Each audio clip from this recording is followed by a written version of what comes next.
எனது அன்பு நேயர்களே, வணக்கம். உலகெங்கும் வாழும் பாபு சயின்டிபிக் ஆஸ்ட்ராலஜி சேனலின் ரிஷபராசி அன்பர்களே, உங்களை இந்த மே 2026 மாதராசி பலன்களுக்கு அன்போடு வரவேற்கின்றேன். ஒரு 10-15 நிமிடங்கள் பொறுமையாக நீங்கள் கேட்கும்போது, மாதத்திலே கிரகங்கள் தரக்கூடிய அனுகூலம் மற்றும் அனுகூலமற்ற நிலைகளிலும் கூட எப்படி சுபத்துவத்தோடு நம்முடைய வாழ்க்கையை கடத்துவது என்பதற்கு ஒரு பரிந்துரை கணிப்புகளை கோச்சார ரீதி கிரகங்களின் அடிப்படையிலே உங்களுக்கு இந்த பதிவிலே தருகின்றேன். அன்பு ரிஷபராசி நேயர்களே, இதுவரை சப்ஸ்கிரைப் செய்யாத அன்பர்கள் சப்ஸ்கிரைப் செய்து நோட்டிபிகேஷன் பெல் பட்டனை ஆன் செய்து நான் பதிவிடும் வீடியோக்கள் உங்களை உடனடியாக வந்து சேரும்படியாக செய்து கொள்ள அன்போடு வேண்டுகின்றேன். மேலும் இந்த பதிவு ரிஷப ராசி ரிஷப லக்னத்திற்கும் பொருந்தும். ஒருவேளை ராசி ரிஷபம் லக்னம் வேறேதாக இருந்தாலும் கூட பொதுவில் இந்த கோச்சார பலன்கள் பொருந்தி வரும்படியாக கணித்து உங்களுக்கு தந்திருக்கின்றேன்.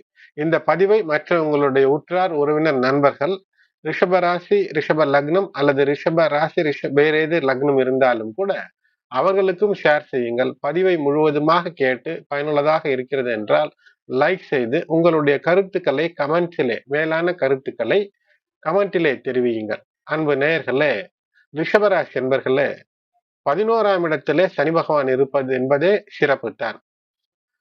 மேலும் இந்த மாதத்தை பொறுத்தவரை சூரியன் 12 மற்றும் உங்களுடைய ராசியில் என்று விரயஸ்தானம் மற்றும் ராசியிலே பயணிக்கக்கூடிய அமைப்பு. உங்களுடைய ராசிநாதன் உங்களுடைய ராசியிலேயே ஆட்சி பெற்றிருப்பது மாளவியா யோகத்தினுடைய, அதாவது பஞ்சமா புருஷ யோகங்களில் சுக்கிரன் தரக்கூடிய சுக போகங்கள் வைபவங்கள் இவற்றிற்கான அற்புதத்தை தருவான். இது போகத்திற்கான காலம். ஆகையினால் ஆன்மீக நாட்டமும் இருக்கும். அதே சமயத்துல ஒரு விஷயத்தை அனுபவிப்போம் என்று புதிதாக ஏதேனும் ஒன்று செய்யலாம் என்ற எண்ணம் என்பது ஏற்படும். அந்த எண்ணத்திலே திண்ணம் இருக்கிறது, நேர்மை இருக்கிறது என்றால் மிகப்பெரிய வெற்றி. ஏனென்றால் சுக்கிரன் ஆட்சி பெற்றிருக்கிறான். சனி பகவான் லாபச்சனியாக இருந்து சுக்கிரனை பார்வை செய்வது என்பது உங்களுக்கு நேர்மையாக நன்னடத்தையோடு ஒரு ஒழுக்கத்தோடு எதையுமே செய்கிறீர்கள் என்றால் அளப்பரிய ஒரு பண மழையை தரக்கூடிய காலம்தான் இது. மிக அற்புதமான நிலை. எப்போதுமே கிரகங்கள் எல்லா நிலைகளிலும் நல்லது செய்யுமா என்றால் இல்லை. சில நிலைகளிலே சதுரங்க விளையாட்டு போல் ஒரு செக்மேட் வைக்கும். அந்த செக்மேட் பற்றியும் இந்த பதிவிலே சற்று விரிவாகவே காண்போம். அது மட்டுமல்லாமல் சனி பகவான் உங்களுக்கு யோகத்தை தருபவன், 12ஆம் இடத்து அதிபதி மற்றும் 7ஆம் இடத்து அதிபதி. இவர்களோடு இணைந்து இருக்கக்கூடிய காலத்துல அப்படிப்பட்ட சனி பகவானுடைய பார்வை சுக்கிரன், உங்களுடைய ராசிநாதன் சுக்கிரன் மீது, சுக்கிரன் ஆட்சி பெற்று உங்கள் ராசியில். ஆகினால எதை அனுபவிக்க வேண்டும் என்றாலும் உங்களுக்கு உரிய விஷயத்தை அனுபவியுங்கள். காதல் என்று கள்ளக்காதலில் ஈடுபட்டால் கஷ்டம் வந்து சேரும். புதிய உறவுகளுக்கான வாய்ப்பு இருக்கும். ப்ரப்போசல்ஸ் வரும். அது வாழ்க்கை இல்லறம் நாடிய இனிய ஒரு ப்ரப்போசலாக ஒரு முன்வைப்பாக இருந்தால் முன்னேற்றத்தை தரும். அது மட்டுமல்லாமல் இந்த மே 1ஆம் தேதி துவங்கும் போதே சுப யோகம் அற்புதமாய் அமைந்திருக்கிறது. 12ஆம் இடத்திலே புதன் சூரியனோடு இணைந்த புத ஆதித்யம். ஆகையினாலே சுப விரயங்களுக்கான பொறுமையாய் யோசித்தீர்கள் என்றால் வெற்றி. படபடப்பு இல்லாமல் அந்த ஒன்றை அனுபவித்து விட வேண்டும், ஒன்றை பெற்றுவிட வேண்டும் என்ற எண்ணம் மட்டுமே இருந்து மற்ற எண்ணங்கள் இல்லாமல் இருக்கும்போது ஏதோ ஒன்றிலே சென்று பேராசையில சிக்கிக் கொள்ளக்கூடிய அமைப்பு ஏற்படுத்தும். ஆனால் இந்த கல்பத்ரும பாரிஜாத யோகத்தினுடைய அற்புதத்தை, செழிப்பை, உங்களுடைய மனநிலையை ஏதேனும் இறுக்கமான விஷயம் இருக்கிறது என்றால் அதை தளர்த்தி விட்டு கொடுத்து வெற்றிக்கான வழிகளை தேடும்போது மிகப்பெரிய அற்புதத்தை இந்த சனி செவ்வாய் காம்பினேஷன் 11ஆம் இடத்துல வெற்றியை உங்களுக்கு தரும். ஏனென்றால் 7ஆம் இடத்து அதிபதி தான் 12ஆம் இடத்துல விரய மோட்சஸ்தானத்துல இருப்பார். வீடு மாறக்கூடியது, வெளியூர் வெளிநாடு பயணங்கள் மூலமாக ஆதாயம் பெறுவது இவையெல்லாம் இருக்கும். ஏற்கனவே சிலர் வீடு மாறியோ அல்லது வேலை மாறியோ இருக்கக்கூடிய அமைப்பு என்பதெல்லாம் நிச்சயமாக ரிஷபராசி என்பர்களுக்கு இந்த கோச்சார கிரகநிலை என்பது காட்டுகிறது. ஆகையினால் வெற்றிக்கு பல வழி. மிருதங்க யோகம் சுக்கிரன் ராகு அந்த இருக்கக்கூடிய நிலைகளிலே பார்க்கும்போது ஒரு செல்வ செழிப்பு, ஒரு போகம், இந்த வாழ்க்கையே போகம் அனுபவிப்பதற்குத்தான். ஆகினால் இதுவரை நாம் ஒன்றும் அனுபவிக்கவில்லை, இனியாவது அனுபவிப்போம் என்ற அந்த போக நிலை என்பது ஏற்படும். ரிஷபராசி என்பர்களே, மேலும் மே 17ஆம் தேதி முதல் உங்களுடைய ராசிக்கு 11ஆம் இடத்துல இருக்கக்கூடிய சனி பகவான் அவர் ரேவதி நட்சத்திரத்திலே மாறுகிறார். இந்த ரேவதி நட்சத்திரம் என்பது புஷ்யனின் புதன் ஆளக்கூடிய நட்சத்திரம். இந்த புஷ்யன் போஷாக்கை தருவான், செழிப்பை தருவான். நீங்களே ஒரு விஷயத்தை இதுவரை தெளிவில்லாமல் செய்து கொண்டிருக்கிறீர்கள் என்றால், இப்போது போகும் இடத்திற்கு ஒரு பாதுகாப்பான வழியை ஏற்படுத்தி தரக்கூடிய அமைப்பாக மே 17 முதல் மாறும், சனி பகவானுடைய பார்வை பலத்தால். அதே சமயத்துல அந்த சனி செவ்வாய் காம்பினேஷன் விலகி 12ஆம் இடத்துல 12ஆம் இடத்து அதிபதி ஆட்சியாய் அமர்ந்து அற்புதமான ஒரு யோகத்தை தருவார். ஆகையினாலே அதுவும் ஒரு விபரீத ராஜயோகத்தை தரும். உங்கள் கை பணத்தை நிலம், தங்கம் இவற்றிலே முதலீடு செய்கிறீர்கள் என்றால் அது பன்மடங்காக உயர்ந்து வருங்காலத்திலே செழிப்பை தந்து விடுவதாக இருக்கக்கூடிய அமைப்பை இது ஏற்படுத்தி தரும். மே மாதம் 2026 செல்வ செழிப்பிற்கான வாய்ப்பு இருக்கிறது. உடல்நிலையிலும் கூட பொதுவிலே நல்ல விஷயமாகத்தான் இருக்கக்கூடிய அமைப்பு. அதாவது பெரிய பிரச்சனைகள் எல்லாம் வருவதற்கான வாய்ப்பில்லை. வியாபாரிகளுக்கு எதிர்பார்த்த லாபம் என்பது வரும். உறவுகளை பொறுத்தவரை சிறப்பாக அமையும். ஆனால் உறவுகளுடைய பிரச்சனையை ஏற்கனவே நீங்கள் சம்பாதித்து வைத்திருக்கிறீர்கள், ஒரு பிரச்சனை இருக்கிறது என்றால் அதை இப்போது தீர்த்து கொள்ளாமல் விட்டால் இன்னும் சற்று காலம் கடந்தால் 2027, 28 உங்களுக்கு 7 சனி பிடிக்குள் சென்று சிக்குவீர்கள். அப்போது வயதிற்கேற்ப தசாபுக்தி அந்தரங்களுக்கு ஏற்ப சிக்கல் வரும். அதனால் இப்போதே உறவுகளை பலப்படுத்திக் கொள்ளுங்கள். நட்பு நிச்சயம் உதவாத ஒரு நிலை வந்து கொண்டிருக்கிறது என்பதை நீங்கள் மனதிலே வைத்துக் கொள்ள வேண்டும். இரத்த சம்பந்த உறவுகள் மட்டுமே உதவக்கூடிய அமைப்பு. யாருக்கும் மாடு போல் உழைத்தாலும் கூட ரிஷபம் என்றாலே அதற்கு சிம்பல், அதற்கு குறியீடே ஒரு காளை, ஒரு எருதுவாகத்தான் இருக்கும். ஆனால் எப்படியும் வேலை செய்தாலும் மாடு கடைசியில் அடிமாடாக மாறிவிடும். அப்படி இல்லாமல் சிவனினுடைய வாகனம் எப்படி சிறப்பை பெறுகிறதோ அப்படி பெற வேண்டும் என்றால் சொந்த பந்தங்களை விடக்கூடாது. எப்படி சிவனானவர் பார்வதி எப்படி கோபித்துக் கொண்டு சென்றாலும், எப்படி பிரிவுகள் ஏற்பட்டாலும் எப்படியோ சென்று அடைந்து வருவார், நீங்கள் பார்த்திருப்பீர்கள். அதனால் வெற்றி என்பது உங்களுக்கு நிச்சயம். இந்த சிவபார்வதியின் தட்சன் நடத்திய யாகத்திலே பல் உடைக்கப்பட்டவன் தான் இந்த புஷ்யன். இந்த புஷ்யனுடைய நட்சத்திரம் தான் இந்த ரேவதி, அதில் தான் சனி பகவான் இருக்கிறார். ஆகினால் இது போன்று வாழ்க்கையிலே பிரிவுகள் இருக்கிறது என்றால் அதை நீங்கள் சீர் செய்ய வேண்டும். அது கணவன் மனைவி உறவாக இருந்தாலும், அண்ணன் தம்பி, அக்கால் தம்பி, அல்லது எப்படிப்பட்ட இரத்த சம்பந்த உறவாக இருந்தாலும் சீர் செய்ய வேண்டும். சில முடிவுகளிலே கவனம். காதலிலே மகிழ்ச்சி இருக்கும், காதலிலே காதல் ரசம் பொங்கும். இது சற்று காமத்தை நோக்கி அழைத்து செல்லும். இது வாழ்வியல் தத்துவம் தான். இருந்தாலும் கூட வயதிற்கு மிஞ்சிய காதல், எத்திக்ஸ் சம்பிரதாயத்திற்கு மிஞ்சிய காதல் எல்லாம் சிறப்பை தராது. ஆகையினால் அவற்றை ஒதுக்கி தள்ளி உன்னத ஆன்மீக நிலையிலே வாழ்க்கையிலே இல்லறத்திலிருந்து ஆன்மீகத்தை பேணுவது என்பது மிகப்பெரிய அற்புதத்தை உங்களுக்கு தரும். இருந்தாலும் கூட புதன் பகவான் 2ஆம் இடத்து அதிபதி, 2ஆம் இடத்தில் தான் குரு பகவான் இருக்கிறார். செல்வ செழிப்பை அள்ளித்தரக்கூடிய நிலை.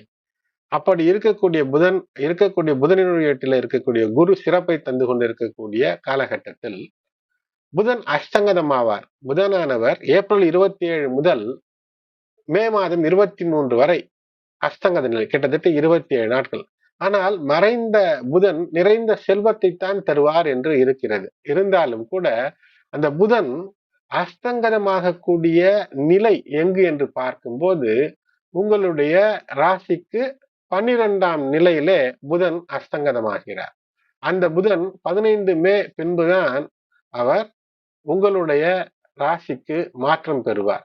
ஆகையினால் அதாவது ரிஷப மாற்றம் என்பது 15 மேல புதன் உங்களுடைய ராசிக்கு மீண்டும் புத ஆதித்யத்தை தருகிறார். ஆகையினாலே இந்த சனி பகவான் புஷ்ய நட்சத்திரத்திலே பயணிக்கக்கூடிய அந்த காலகட்டத்தில் நீங்கள் அவசியம் செய்ய வேண்டியது என்ன என்றால், நல்ல ஆலோசனை, நல்ல ஒரு பெரியவருடைய ஆலோசனை, அல்லது எந்த துறையிலே உங்களுக்கு பிரச்சனை என்று யோசிக்கிறீர்களோ அந்த துறையில் வல்லமையும் நல்ல தீர்க்கமான முடிவுகளை எடுத்து வளர்ச்சிக்காக உங்களுக்கு அறிவுரை சொல்லக்கூடியவர், பெரியவர், உங்கள் வயதிலே மூத்தவர். அல்லது நல்ல ஆலோசகர், வயது வித்தியாசம் இல்லாமல் நல்ல ஆலோசகரை சந்திக்கக்கூடிய அமைப்பு ஏற்படும். இதனால் வெற்றி என்பது இருக்கும். மாதத்தை பொறுத்தவரை பொதுவாகவே சிறப்பு. புதன் ஆளும் நட்சத்திரத்திலே சனி பகவான் செல்கிறார். ஆகையினால் ஒரு அறிவு சார்ந்த நபரின் வழிகாட்டுதல் ஏற்படும். நீங்கள் எழுதக்கூடிய விஷயம், ஆராய்ச்சி சார்ந்த விஷயத்துல இருக்கிறீர்கள் என்றால் அதில் சிறப்பு இருக்கும். பழைய கர்ம வினைகளை தீர்ப்பதற்கான காலமாக அமையும். அதில் இந்த மே மாதமும் ஒன்று. புதிய திட்டங்களை துவங்குவது என்பது சில சோதனை, சில தாமதங்கள் இருந்தாலும் கூட பொறுமையோடு நீங்கள் கையாளும் போது வெற்றி என்பது இருக்கும். சரி, பாக்கியம் என்பது மிக முக்கியம். ஏனென்றால் அதிர்ஷ்டம் என்று சொல்வார்கள். அதிர்ஷ்டம் என்பது என்றால் என்ன? அது இஷ்டத்திற்கு வந்து போகக்கூடியதாகத்தான் அமைகிறது. அப்படி அது இஷ்டமாக இப்போது அதிர்ஷ்டம் உங்களுக்கு வந்திருக்கிறது. காரணம் என்ன? 11ஆம் இடத்திலே சனி பகவான் மிகப்பெரிய அதிர்ஷ்டத்தை, அதுவும் மே 17 முதல் புஷ்யனின் நட்சத்திரத்திலே வரும்போது வெற்றிக்கான வழிகளை தருவார். சகோதர பிரச்சனைகளிலே கவனம் தர வேண்டிய தருணம். ஏனென்றால் அதுதான் கெடுக்கக்கூடிய அமைப்பிலே இருக்கிறது. ஏனென்றால் இந்த செவ்வாய் சகோதரத்திற்கு காரணமானவர் சனி பகவானோடு சேர்ந்து உங்கள் ராசியை பார்த்து ஒரு பிரச்சனையை தருவார். அதன் பின்பு மே 10ஆம் தேதிக்கு பின்பு 12ஆம் இடத்திலே ஆட்சி பெற்று விபரீத ராஜயோகத்தை தருவார். அதாவது நீங்கள் நல்லது செய்ய வேண்டும் என்ற உண்மையான நோக்கத்திலே சகோதர சகோதரிகளுக்கு நன்மையை செய்தவர்களாக இருந்தால் நல்லவற்றையும், இல்லை என்றால் எதிர்பாராத ஏதோ ஒரு சிக்கலையும் தந்து விடுவார். ஆகையினாலே கவனம். அதனால்தான் கர்ம வினையின் பயன் என்று சொன்னேன். கர்ம வினை என்பது சென்ற பிறவியிலே செய்தது நமக்கு இப்போது தெரியாது, ஞாபகம் இருக்க வாய்ப்பில்லை. எல்லோருக்கும் இருக்காது, ஆனால் சிலருக்கு இருக்கும். இப்போது இந்த பிறவியிலே நீங்கள் செய்தது ஞாபகம் இருக்கும். ஆகையினாலே அதற்கான பரிகாரங்களை செய்ய வேண்டிய தருணம். ராகு 10 குருவினுடைய பார்வையிலே. ஆகையினால் இந்த 10 ராகு தொழில் வியாபாரத்திலே சில அலைச்சல்களை அல்லது பெரிதாக செய்ய வேண்டும் என்ற எண்ணத்தை தந்தாலும் சாமர்த்தியத்தையும் தருவார். கூடவே நேர்மையை நீங்கள் வைத்துக் கொண்டால் உங்களை பிடிக்க ஆள் இல்லை, வெற்றிக்கான உயரம் அதிகம். சனி செவ்வாய் சற்று நீங்கள் ஒழுக்கம் குறைந்தாலும் கூட, உண்மை குறைந்தாலும் கூட வெற்றிக்கு பங்கம் தரக்கூடிய கிரகநிலை. தொழிலிலே நிலைத்தன்மை இருக்க வேண்டும். இங்கு மாறலாமா, தொழிலை மாற்றுவதா, வேலையை மாற்றுவதா என்று தேவையே இல்லாமல் ஒரு படபடப்பு சிந்தனை இருக்கக்கூடாது. கண்டிப்பாக இப்படிப்பட்ட சிந்தனை இருக்கிறது என்றால் நல்ல திட்டமிடல் வேண்டும். அதிலும் உற்பத்தி சார்ந்த துறையில இருக்கிறீர்கள், போக்குவரத்து சார்ந்த துறையில் இருக்கிறீர்கள் என்றால் முன்னேற்றம் காண்பதற்கு சரியான ஆலோசனையோடு செயல்பட்டால் வெற்றி. ஏதேனும் ஒப்பந்தங்கள் என்றால் ஆவணங்களை முன்கூட்டியே சரிபார்த்து கையெழுத்திடுவது, திட்டங்களை சிறிது சிறிதாக பிரித்து வெற்றிக்கான இலக்கை அடைவது, குழுவாக சேர்ந்து, அதாவது ஒரு வேலையை தனியாக செய்யாமல், ஒரு அரசு வேலையில் இருக்கிறீர்கள், ஒரு தனியார் வேலை என்றாலும் கூட ஒரு குழுவாக 2-3 நபர்களாக சேர்ந்து ஒரு வேலையை முடிக்க திட்டமிடுவது எல்லாம் இந்த மாதத்திலே வெற்றிக்கான பயன்களை தரும். உத்தியோகத்தில் ஒரு வேலையில இருக்கிறீர்கள் என்றால் சாதகமான சூழல் தான் இந்த மே மாதத்திலே நிலவுகிறது. இருந்தாலும் குரு மற்றும் சுக்கிரன் தரக்கூடிய அந்த நற்பலன் மற்றும் ஆதரவு என்பது சிலருக்கு பதவி உயர்வு கிடைக்கக்கூடிய அமைப்பெல்லாம் இருக்கிறது. சம்பள உயர்வும் கிடைக்கும். ஆனால் குறுக்கு வழியிலே அடைய நினைக்காதீர்கள். ஒருவரை பின்தள்ளி நீங்கள் முன்னேறுவதெல்லாம் தவறு. வேலை மிகவும் சிறப்பாக அமையும். வேலையில இருப்பவர்கள் தொழிலில் இருப்பவர்களை விட இந்த மாதம் சற்று கூடுதலாக ஆதாயங்களை பெறக்கூடிய அமைப்பை தருகிறது. ஒரு வியாபாரத்தில் இருக்கிறீர்கள் என்றால் சற்று மிதமான பலன்கள் இருக்கும்.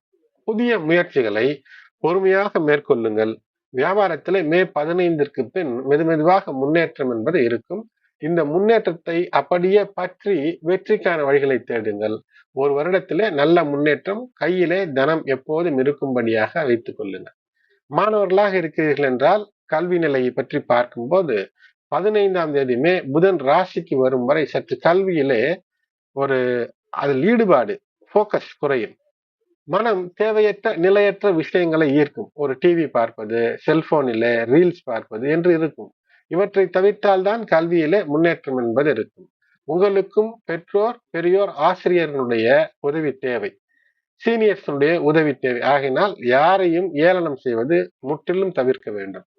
மே 15க்கு பின் கல்வியிலே முன்னேற்றம். ஆரம்ப கல்வியிலே இருக்கக்கூடிய, அதாவது பள்ளி கல்வியிலே இருக்கக்கூடிய மாணவர்களுக்கு குடும்பத்தினரிடமிருந்து ஆதரவு, பெற்றோர் பெரியோரிடமிருந்து ஆதரவு என்பது நிச்சயம் தேவையான மாதம். உயர்கல்வியில இருக்கிறீர்கள் என்றால் குரு பகவான் உங்களுக்கு சாதகமாக இருக்கிறார். ஆகையினால எப்படியோ பிரச்சனை பெரிதாக இருக்காது. ஆனாலும் கூட இருக்கும் நிலையிலே இனிமையான நிலையில் கல்வியை தொடர முடியும். காதலுக்கு இந்த 5ஆம் அதிபதி உங்களுக்கு 5ஆம் அதிபதி 12ஆம் இடத்துல, புதன் பகவான் என்பவர் 12ஆம் இடத்தில், சுக்கிரன் ராசியில் ஆட்சி, 5ல் சனி பகவானுடைய பார்வை, செவ்வாயினுடைய பார்வை. மாணவர்களுக்கு கூட சொல்கின்றேன், தேவையில்லாத விஷயங்களிலே ஈடுபடாதீர்கள், அது சிக்கலை தந்துவிடும். காதலிலே நேர்மை காதல் தவிர டைம் பாஸ் காதல் எல்லாம் கஷ்டத்தில் முடியும், கவனம். காதல் திருமணத்தில் சென்று முடியுமா என்றால் சாதகம் இருக்கிறது. ஆனாலும் கூட சில சிரமங்களை தாண்டி சுக்கிரனின் சாதகம் உங்களுக்கு ஏற்படும். ஏனால் சுக்கிரன் மீது சனி செவ்வாய் கலந்த பார்வை இருக்கிறது மே 10 வரை. அதன் பின்பு சனி பகவான் பார்வை தொடர்ந்து இருந்து கொண்டே இருக்கும் உங்களுடைய ராசியின் மீது.